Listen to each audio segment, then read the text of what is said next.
இன்னைக்கு என்ன இந்த வீடியோல பார்க்க போறோம்னா, அம்மா வந்து மத்தியானம் காரக்குழம்பு வச்சு அதுக்கு சூப்பரா ஒரு தொட்டுக்கு செய்யறேன்னு இருக்காங்க.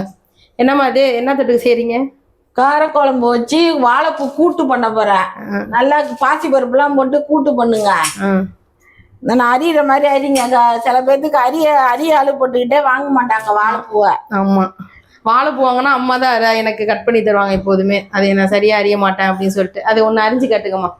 இப்படி செஞ்சு வாழைப்பூவை ஆஞ்சி வச்சுக்கிட்டு இந்த நரம்பு எடுத்துருங்க.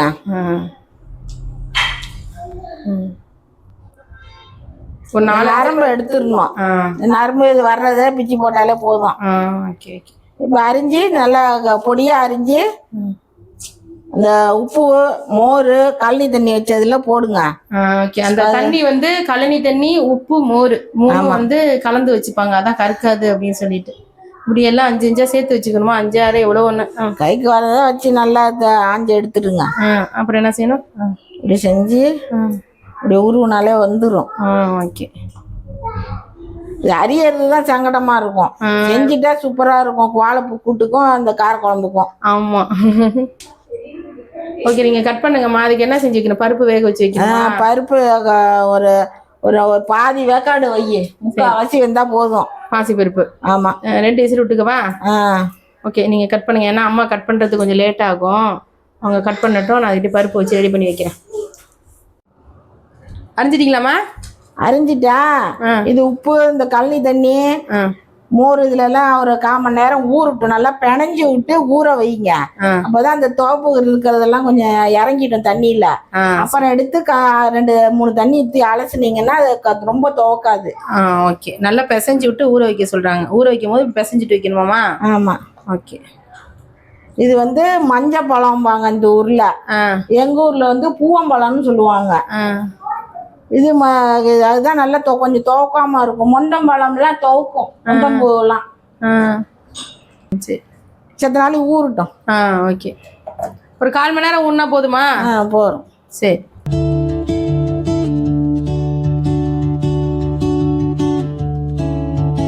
கால் மணி நேரம் ஊறிடுச்சு. இதை கழுவி விடுவோம். நான் கழனி தண்ணியை எடுத்து வச்சிருக்கேன், அரிஞ்சு கலைஞ்ச தண்ணிய. அதை 2 3 தண்ணியா ஊற்றி கழுவணும். பச்சை தண்ணியா ஊத்துனீங்கன்னா கருத்து போயிடும். சரி, அதுதான் போட்ட கலர்ல இருக்கு பாருங்க.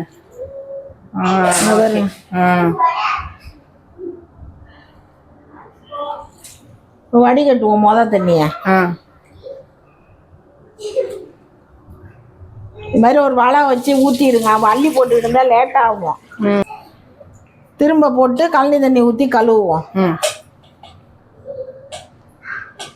பூ நல்லா ஃப்ரெஷ்ஷாக இருந்துச்சு இன்னைக்கு. அதான் பார்க்கவே சூப்பராக இருக்கு பூவே.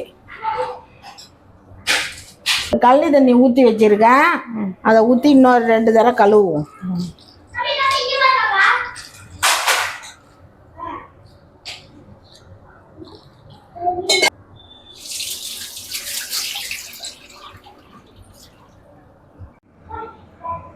இதை நல்லா கழுவியாச்சு. இப்போ சரி, தாளிக்க ஆரம்பிச்சிருங்க.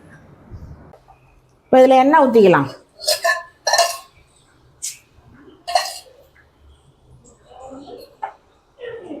போதும்.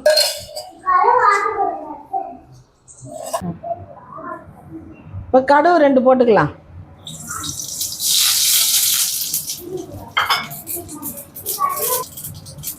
இப்போ உளுந்த பருப்பு 2 போட்டுக்கலாம்.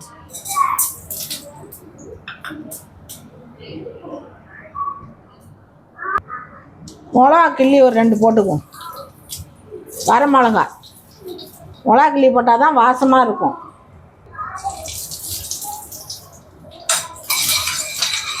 இப்போ வெங்காயம் போட்டுக்கலாம். வெங்காயம், கருவேப்பிலை எல்லாம் போட்டுங்க, வாசமாக இருக்கும் கருவேப்பிலை போட்டாக்க.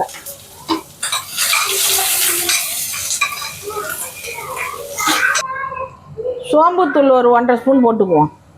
அதிலே வதங்குனா வாசமாக இருக்கும் கூட்டு.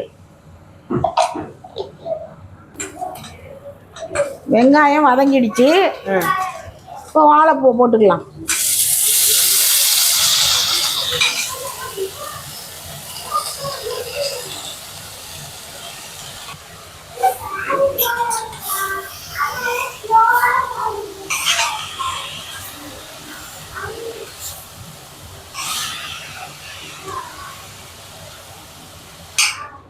நல்லா கிளறி விட்டுட்டேன்.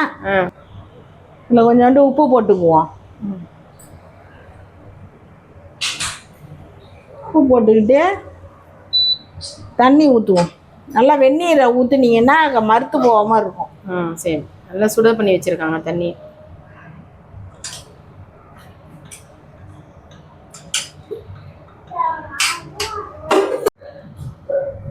கொஞ்சோண்டு மிளகாத்தூள் கொஞ்சம், ரொம்ப போடக்கூடாது, காரக்குழம்பு தானே.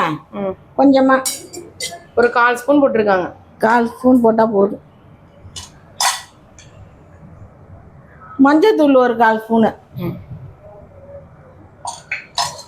சாம்பாருக்கு வச்சா கொஞ்சம் மிளகாத்தூள் வேணா கூட போட்டுக்கலாம். ஆமாம், சாம்பாருக்கு தொட்டுக்கிற மாதிரி இருந்தாக்கா கொஞ்சம் மிளகாத்தூள் கூட போட்டு காரம் கொஞ்சம் வர மாதிரி இருந்தால் நல்லாயிருக்கும்.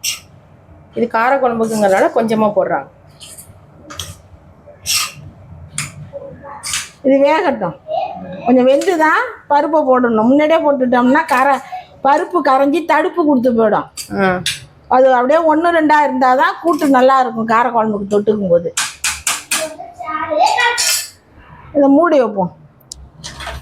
5 minutes later. நல்லா வெந்துடுச்சு. இப்போ பாசி பருப்பை ஊற்றிக்குவோம்.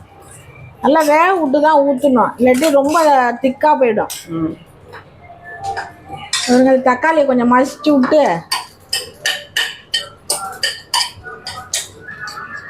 தக்காளியை கூட போட்டு வதக்கலாம். அது நறுக்குன்னு இருக்கும். அதனால் குக்கரில் வச்சு வேக வைக்க சொல்லிட்டாங்க.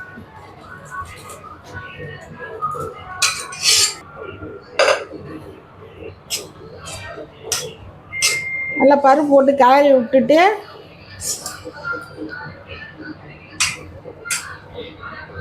இப்போ தேங்காய் கொஞ்சம் போட்டுக்கலாம். தேங்காய் பிளெண்ட் பண்ணி வச்சுருக்கேன்.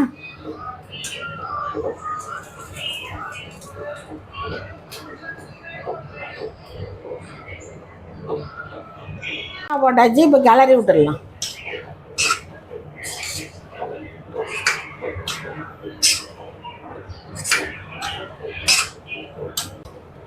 நல்லா ஒத்தாப்புல கிளறி விட்டுட்டு லோ ஃப்ளேமில் ஒரு 2-3 நிமிஷம் வைங்க, போதும்.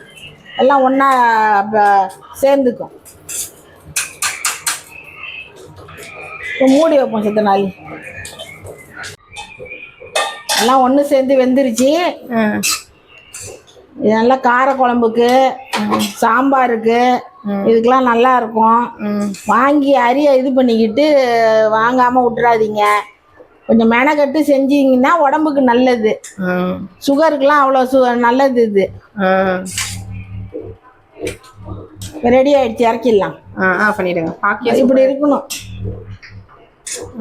நிறுத்திடலாமா? நிறுத்திடுங்க. ஓகேம்மா. இந்த வாழைப்பூவை நான் செஞ்ச மாதிரி செஞ்சு பார்த்துட்டு எப்படி இருந்துச்சுன்னு கமெண்டில் சொல்லுங்கள். ஓகேம்மா. ஓகே, இந்த வீடியோ முடிச்சுக்கலாமா? ஓகே. சூப்பராக வாழைப்பூ கூட்டு காரக்குழம்பு ரெடி. அங்கே வந்து முட்டை வெந்துட்டுருக்கு, சாதமும் வச்சுட்டாங்க. சாப்பிட வேண்டியதான். ஓகே ஃப்ரெண்ட்ஸ், பாய்.